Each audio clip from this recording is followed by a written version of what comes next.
evening, everyone.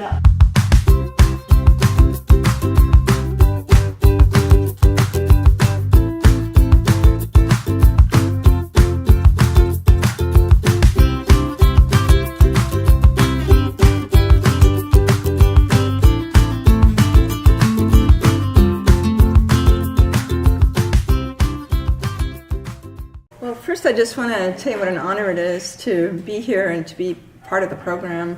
I actually started my career in theater in a lot of ways. I wrote some plays in the early 80s in Chicago, and we used to do actually a lot of Paul Still's style, story readings. This is kind of delightful and a real throwback for me.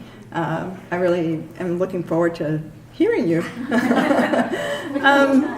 The stories are from both of the stories are from The Tower of the Antilles, which is a book about Cuba and about Cubans and people who are sort of tethered to their islands in one way or another. And so, on that note, I actually wanted to just, go a little broader and say I know that we're crazy dealing with the wildfires and all that stuff, but I just want to remind everybody that 86% of Puerto Ricans still don't have electricity. Only 34% have fresh water. If you haven't given yet, if you could consider it, that would be a really great and wonderful thing. The place that I trust to get their stuff there actually is the Ricky Martin Foundation, and you can find them really easily. He's been super engaged in this rescue effort and has been taking some huge missions there, and he's very, very committed to this, and he's going himself, and you can, he's really present. But anyway, this foundation also, considers things like queer people when they give out aids. So if you want to funnel your money somewhere, and that's a concern of yours, the Ricky Martin Foundation and people in Puerto Rico really need just about everything right now. So anything that you can do would be great. And Puerto Rico and Cuba are like, el mismo pájaro, las dos alas, and all that. So, thank you.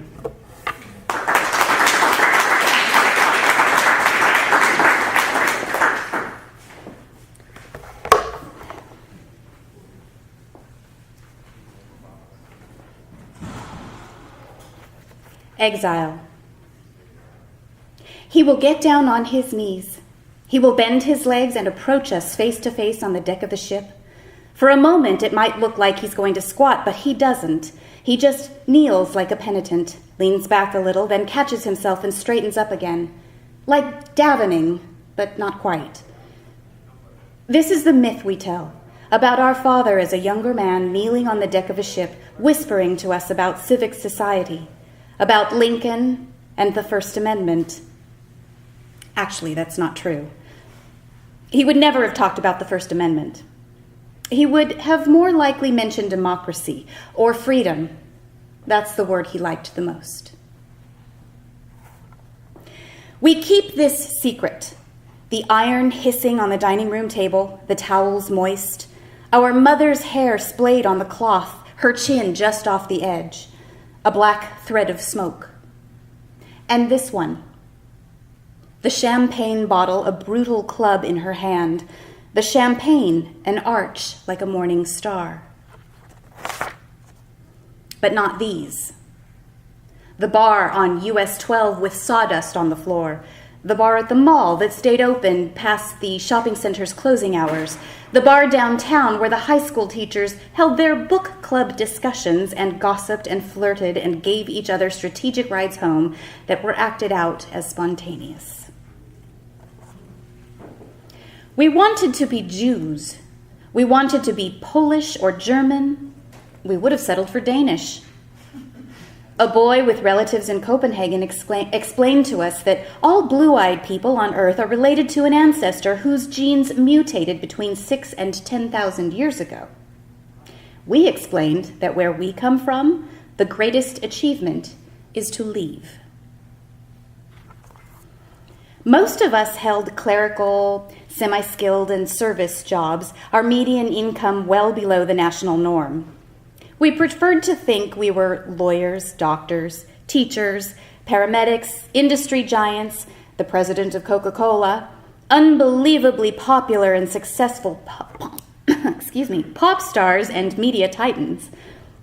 We cared for our grandparents, our cousins, our aunts and uncles, for the offspring of the friends who didn't make it over, for our own kids when they refused to leave home. We had nuclear households, plus one, sometimes two. We curled into a ball, all of us, in the back seat of that Pontiac. We did not want to look to hear the altercation outside by the gas pump. We prayed no one would notice us, our pink flesh, our red lips. We prayed no one would ask for the words we could not form with our stiff fingers, force like a cough from our bruised lips. When a cousin refused breakfast, a fried egg, a slab of grilled ham, and greasy toast, we witnessed an uncle push her chair closer to the table. She was wearing flannel and had a rash. He piled lunch next to the fried egg, ham, and toast, a hill of rice, a smear of spicy ground beef. She swung her legs, meaty little limbs tolling away the hours. Later, a glass of milk, a banana. For dinner came a cut of liver, onions browned in its juice, a bowl of Neapolitan ice cream with 3 bulging scoops. He was making a point. We listened, enraptured, to the moon landing on a radio in Loomis Park in Miami Beach. We are aware there are 227 kinds of birds in the Grand Canyon, only 26 fish. We admire public art. We are citizens and we vote, not for a particular party, but for and against ideas.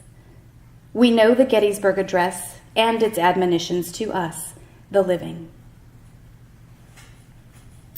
A man named Walter Ponish once made the same trip we did, only he swam it. He rotated his body along its long axis with every arm stroke, so that the shoulder of the recovering arm was always higher than the shoulder of the other arm, the one that pushed and pulled. This way, there will always be less need to turn and breathe. When one shoulder is out of the water, it reduces drag. When it falls, it aids the arm catching the water. When the other shoulder rises, it will help the arm at the other end of the push to leave the water. When we heard about the trip, at first we thought Walter Ponish had done it in reverse from here to there. Then we read that it wasn't 90 miles, but 129. That he took necessary breaks for medical purposes, and that it took him 34 hours, protected in a shark cage.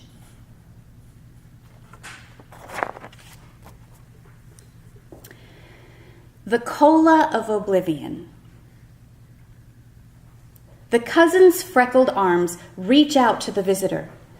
The cousin says she recognized her instantly from old photos. There is glee and awkwardness, memories of what cannot possibly be remembered.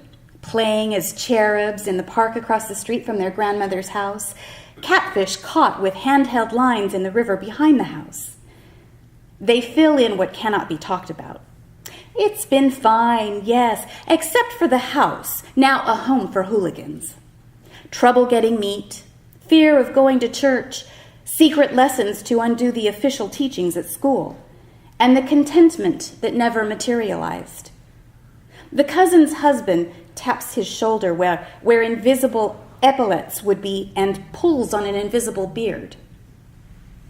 They're at a tourist restaurant where the visitor will pay the bill. The cousin, the husband, their teenage daughter. The girl is the age the visitor was when she left and has a tiresome air about her. The price in dollars, the waiter barely keeping his resentment in check. The cousin hardly glances at the menu while her husband and daughter hide their faces behind it. The cousin says she remembers the bill of fare down to the grammatical errors, that she used to come here all the time before she got married. The husband peeks out from behind the menu. The cousin orders for her husband and their daughter, appetizers and entrees and dessert in advance. The visitor discreetly asks for a salad, for which she is teased. the waiter mumbles. The husband orders whiskey. The enemy's drink, he says with a wink, and tells the visitor that though she may have seen pictures of him enthusiastically jumping up and down at the rallies, clapping and grinning on cue, he waits for the waiter to leave.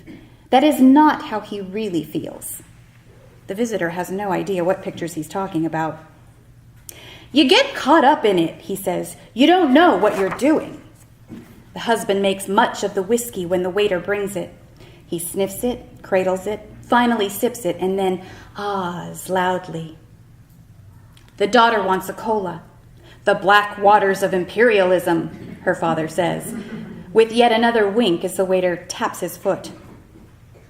It's hard to explain, says the cousin. Once, I remember at work, they came and told us this woman, Carmela, was a counter-revolutionary. And, you know, she had always been kind to me. She brought me crackers sometimes for the soup from the cafeteria at work because she knew I couldn't stand it. It was so watery. But they told us that when it came time to have a meeting to repudiate her, we'd vote against her. The waiter brings the cola, sets it down so hard. It has one lonely cube floating in its center. And we did. We voted against her, says the cousin, because she was a counter-revolutionary. Because you get caught up in it, says the husband. So caught up you find yourself jumping up and down at the rally. You tell yourself later you did it because you were afraid someone would turn you in for not hopping on one foot. He laughs to himself. So when they come and say Carmela must be expelled, separated from her work unit, naturally you raise your hand. You may as well be waving goodbye, says the cousin. And in the end, Carmela's better off anyway. Because she was expelled and separated and forced to not be caught up in it, says the husband. The waiter brings a basket of hard bread, and the cousin and her husband leap to grab it before it settles on the table. After she's expelled and separated, you realize you've done her a favor, says the cousin. By the way, the waiter forgot the butter. We need butter. Butter! Screams the daughter, who hasn't said anything at all until now. The waiter turns toward them, ignores them. Anyway, once she was expelled and separated, Carmela couldn't do anything but leave, says the husband. Even though she had no way to leave, says the cousin. Where's the butter? There were mobs outside her house, shouting, "Go, go, go," says the husband. He breaks a hard roll in his hands, fills his mouth. We did her the favor of freeing her from fear and shame, says the cousin. And to discover what she was capable of, says the husband as he chews, because she had to be very strong to put up with the mobs and their go, go, go and throwing things. Rotten tomatoes, says the cousin. Pamphlets, says the husband. Turds, says the daughter, her eyes twinkling with glee. They threw turds. Waiter, her parents shout. And then Carmela remembered she had a relative in Alicante, and another in Zacatecas, another in Luanda, and another still in San Francisco, and a bunch in Montreal, says the cousin.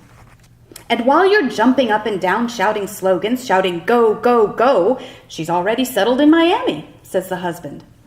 Actually, it was Madrid. That's where her postcard came from. Madrid, says the cousin. The postcard in which she thanked me for voting to expel and separate her because it was the best thing that ever happened to her. Which is why I don't feel bad, because she's better off now than we are. Can you imagine that? Better off than we are because we were never expelled and separated.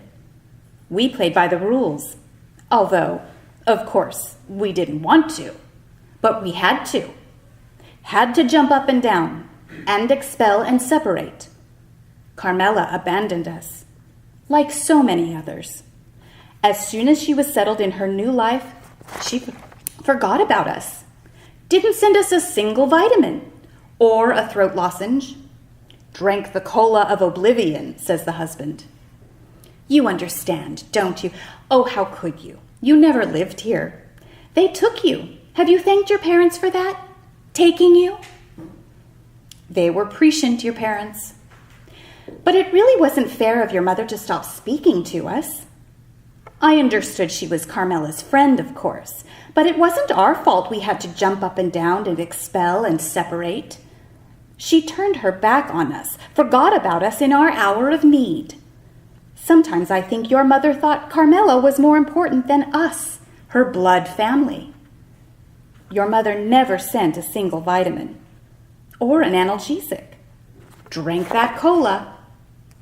Although I understood in a way because of your father, he never got the jumping up and down.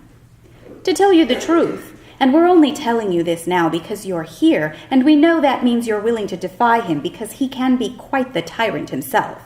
He thought he was better than us because he never jumped up and down. But he never had to. He left before there was jumping up and down. The food arrives all at once, including the butter and the dessert, a ball of vanilla ice cream with a string of chocolate dribbled on top. There is silence, as if in prayer, an instant in which there are sharp intakes of breath. Then there's a restrained but tense gathering of utensils and the soft hiss of a blade on meat. After a while, the husband says, "Well, there was always jumping up and down, yes, but forced jumping up and down, no. That came later." "But your father refused," says the cousin. "And frankly, that's why he had to be expelled and separated. What could we do?" "He refused to jump," says the daughter with a certainty she can't possibly have. "Do you understand?" The daughter stares at the visitor, who nods, not out of agreement, but like a flagman waving runners at the end of a race. "This steak is delicious. I want to jump up and down about this chicken. That's what I want to do now. If they came and asked me, I would jump up and down about this. Not that they ask, because they don't. They just assume you'll do it. And of course you do, because even though they don't ask you, they make you. Well, sometimes they ask. But not me," says the husband. "I was never asked. I just did it because why go through all that pretense about it?"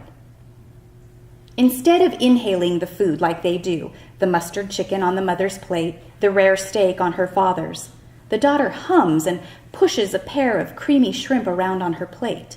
The ice cream bowl is empty, the salad plate too. "My daughter has never had shrimp," the cousin says by way of explanation, "so she doesn't know what to do with them." She picks them off her daughter's plate and pops them into her own mouth. "Anyway," says the husband, "it's not who we really are, those pictures." "Which is why you have to help us," says the cousin. "Marry my husband," she proposes. "I'll divorce him, you marry him, take him with you. He won't be in your way. I guarantee he won't be in your way. Later, he can reclaim our daughter. Once there, she can reclaim me. And then when I get there, you can divorce him and we'll never ask anything else from you for the rest of our lives." "It's the least you can do for us," says the husband. "Your mother never sent a single vitamin," says the daughter. "Not a single can of meat or iPod, not a single anything." "Drank the cola," says the cousin. "The terrible cola.